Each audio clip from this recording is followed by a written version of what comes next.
Okay, so I have been saying this a lot lately is that this is the first time in human history that the vast majority of people's brains are basically being hijacked by explicit matter. Back in the day, it was the one guy who had a harem who'd be affected, right? And now every single person is being affected by the miswiring of the algorithm. And it's the vast majority of men that are being miswired by explicit matter. This video is brought to you by my HarperCollins published book, Mind Over Explicit Matter.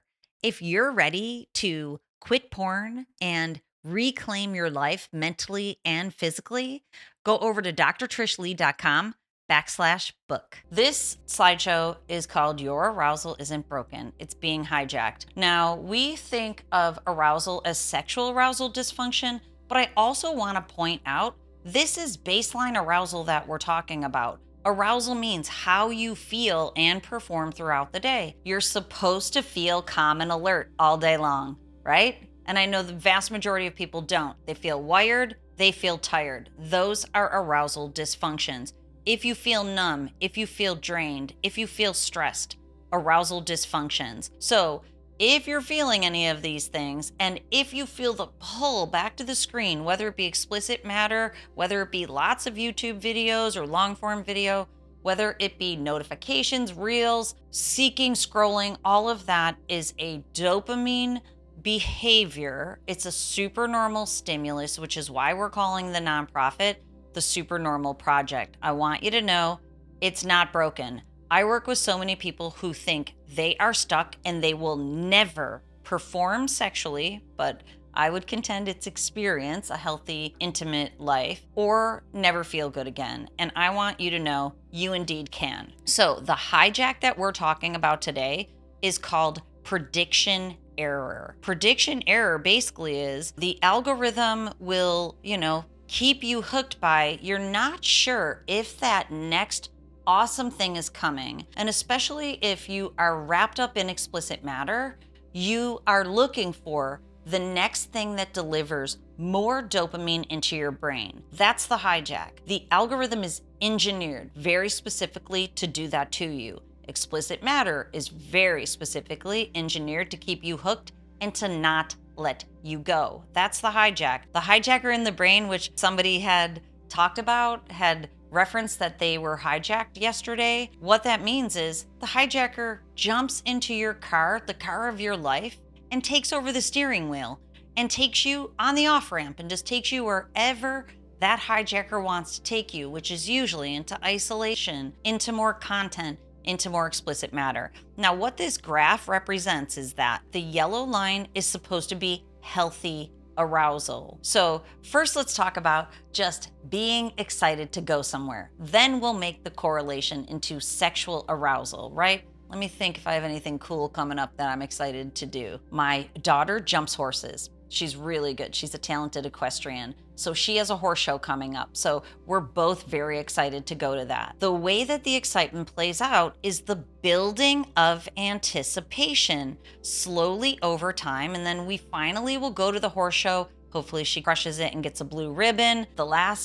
She's in the top tier horse on like the class A shows, and her horse launched her off. So hopefully that doesn't happen. We have a new horse that she's riding, but the anticipation builds and then it drops slowly over time, right? She gets done, she wins, and we're all psyched, and then time passes, and that excitement, that joy, I'm going to call it, for a real life experience, the pleasure that goes along with it, and the happiness trifecta, which are the neurochemicals, they wear off and the feeling wears off over time. That's healthy arousal. So the same thing's supposed to happen in sexual arousal. So if you have a date planned, you're getting excited. You're going to go buy some roses. That anticipation's going up. You have dinner plans. You're going to go to a concert. You're hoping to have a healthy, intimate experience to share with your partner. And then after it, all of that joy and pleasure,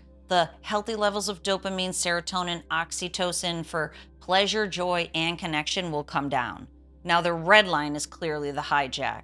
The red line is basically because of the algorithm, your brain is being programmed for intensity, not for the anticipation and the building of pleasure, joy, and connection over time.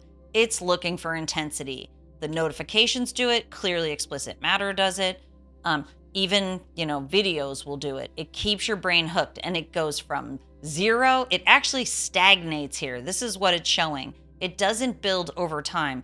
You'll have some building, but then you stagnate, and then you need very high levels of stimulation, and it takes off like a rocket. But this leaves the brain stressed out. This has to do with prediction error in the algorithm. This is the hijack. This is impacting your baseline arousal. Your brain doesn't cascade in the way that it could or should for a healthy experience. Now, how does it play out in sexual arousal dysfunction? You want connection with your partner, but because the algorithm also miswires not only anticipation, it also is very performance oriented. So now people think of having a sexual experience as they have to perform. Clearly, Explicit Matter informs the experience this way too, because you've been watching performances for so long. Even on social media, you're watching people perform. If you know me, you know that I love Ed Sheeran. I think he's great. And he had a Netflix special on a little while ago. And for a person who doesn't watch a lot of content like that, it was so performative that I could hardly watch it because everything was scripted, which clearly none of it was naturally unfolding. Which someone told me the other day that when people get engaged, that now like the man brings a dress and gives it to the woman who goes and changes into this dress so that everything can look perfect for Instagram or for social media. That's performative. That is, you're being compared to other people and you're very much aware of it. You are comparing other people. This locks the brain in this prediction error mode. It locks it in stress and anxiety. Then pleasure, even though desire is still in there, it can't cascade to the body. It's locked up in that red arrow that's off the charts. Okay, so intimacy becomes something that you watch, that you compare, and then you perform. So many people, I have to remind them, sex and intimacy is supposed to be an experience between two people. It's not a performance. Healthy partners don't want you to perform. They want you to be present and to stay with them. So when it's approached in this way, because it's trained in this way, and the brain is miswired because of this hijack, real arousal shuts down under this type of observation or perceived observation. You don't feel safe enough to be able to allow the arousal to happen. And if you've heard me say this before, what we're talking about here is called sympathetic dominance.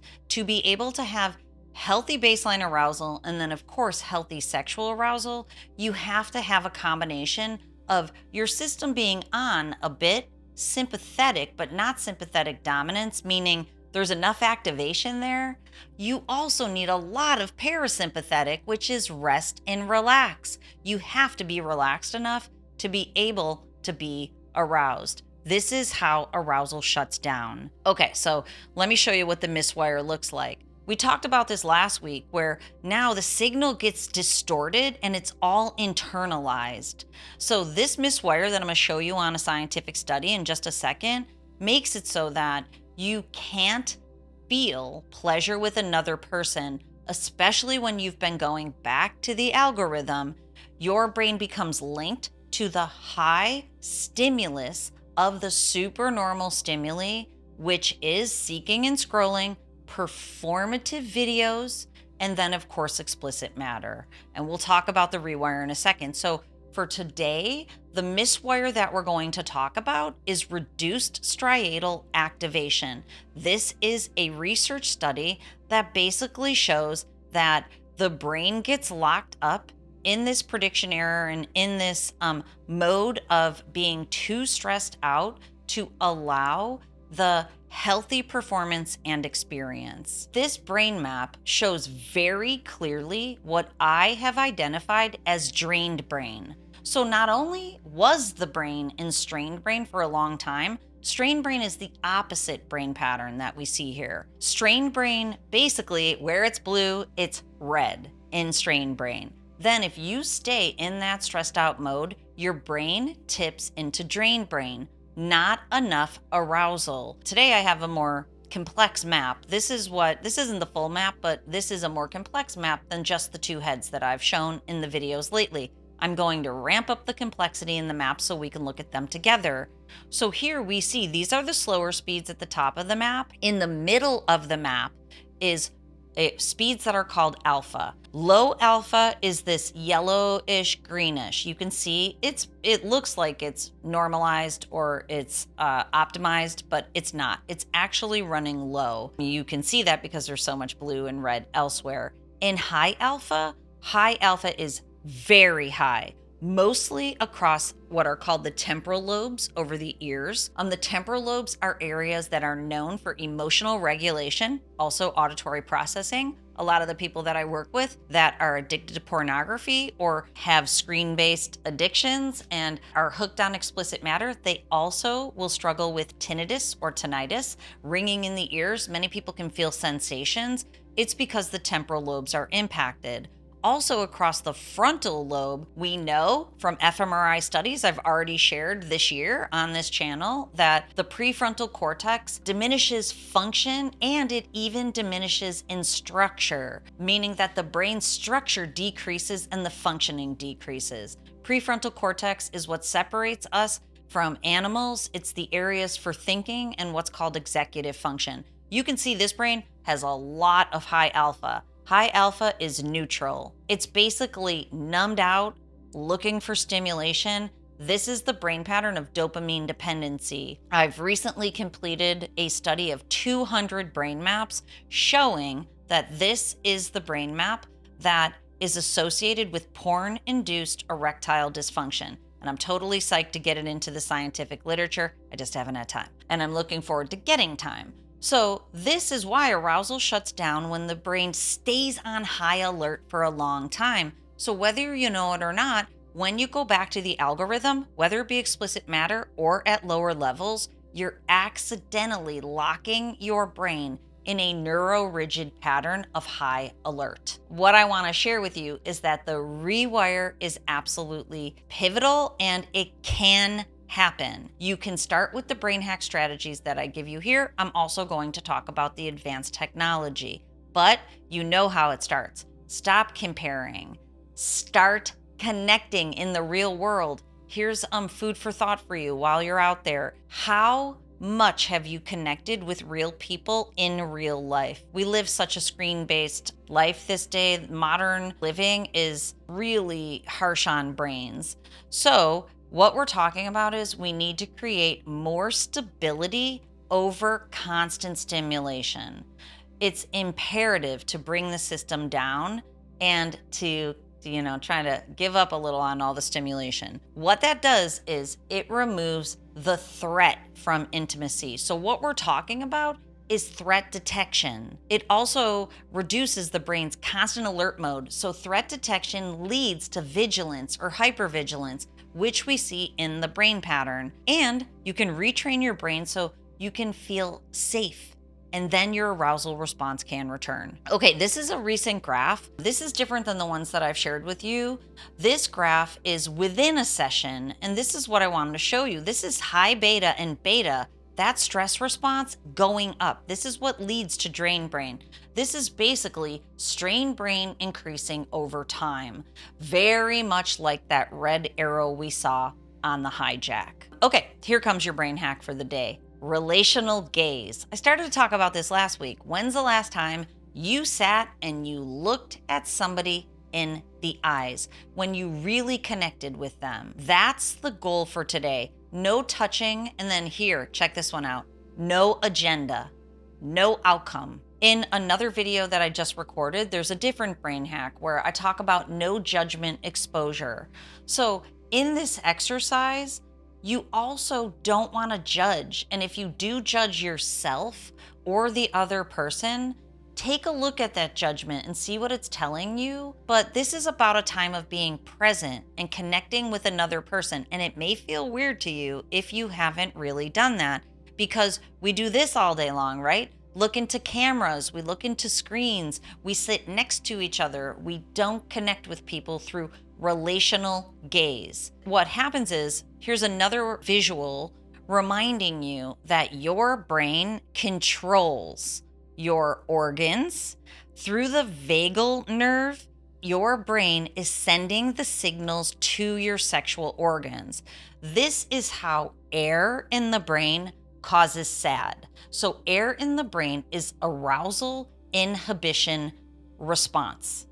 Air in the brain, basically the turning off of the arousal response. That is what causes SAD, sexual arousal dysfunction. It's also what changes your baseline arousal. You'll feel more anxious. You won't be able to focus. You'll feel numbed. You'll feel depressed. You'll feel lack of motivation. You won't be able to think.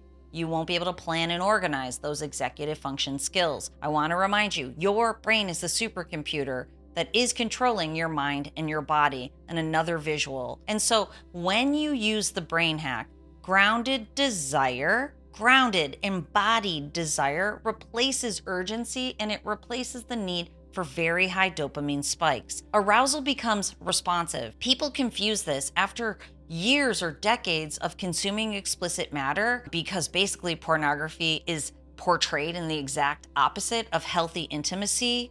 Arousal is supposed to be a response. Going back to that second slide with the yellow line going up gradually over time, the anticipation and the response of getting excited. So arousal in general, right? Thinking about going out on Saturday night, it's gonna be fun. I'm looking forward to it. I'm gonna have to find myself a snazzy outfit. I will look forward to that. And then when it comes to a sexual activity or a sexual or intimate time together, that sexual arousal should come online as a response. So if you're sitting at your computer and you feel sexually aroused, an urge or a craving, that's the miswiring from the hijack. That's your brain just looking for dopamine. It's not in response to a intimate activity or time that's about to happen. So remember that. And connection should feel embodied. It's your mind and your body are connected. And then, of course, if you are looking for more support, go over to drtrishleigh.com. You can schedule a meeting with me and we can check out your brain. Okay, well, join me next week. We are going to dive into more arousal for February and relationships. So go into the next week, rock it out, stay away from dopamine drips. And here's what I want you to know. You've got to earn the dopamine. Go earn the dopamine in your real life. All right, I'll see you next time. Have an awesome night, everybody.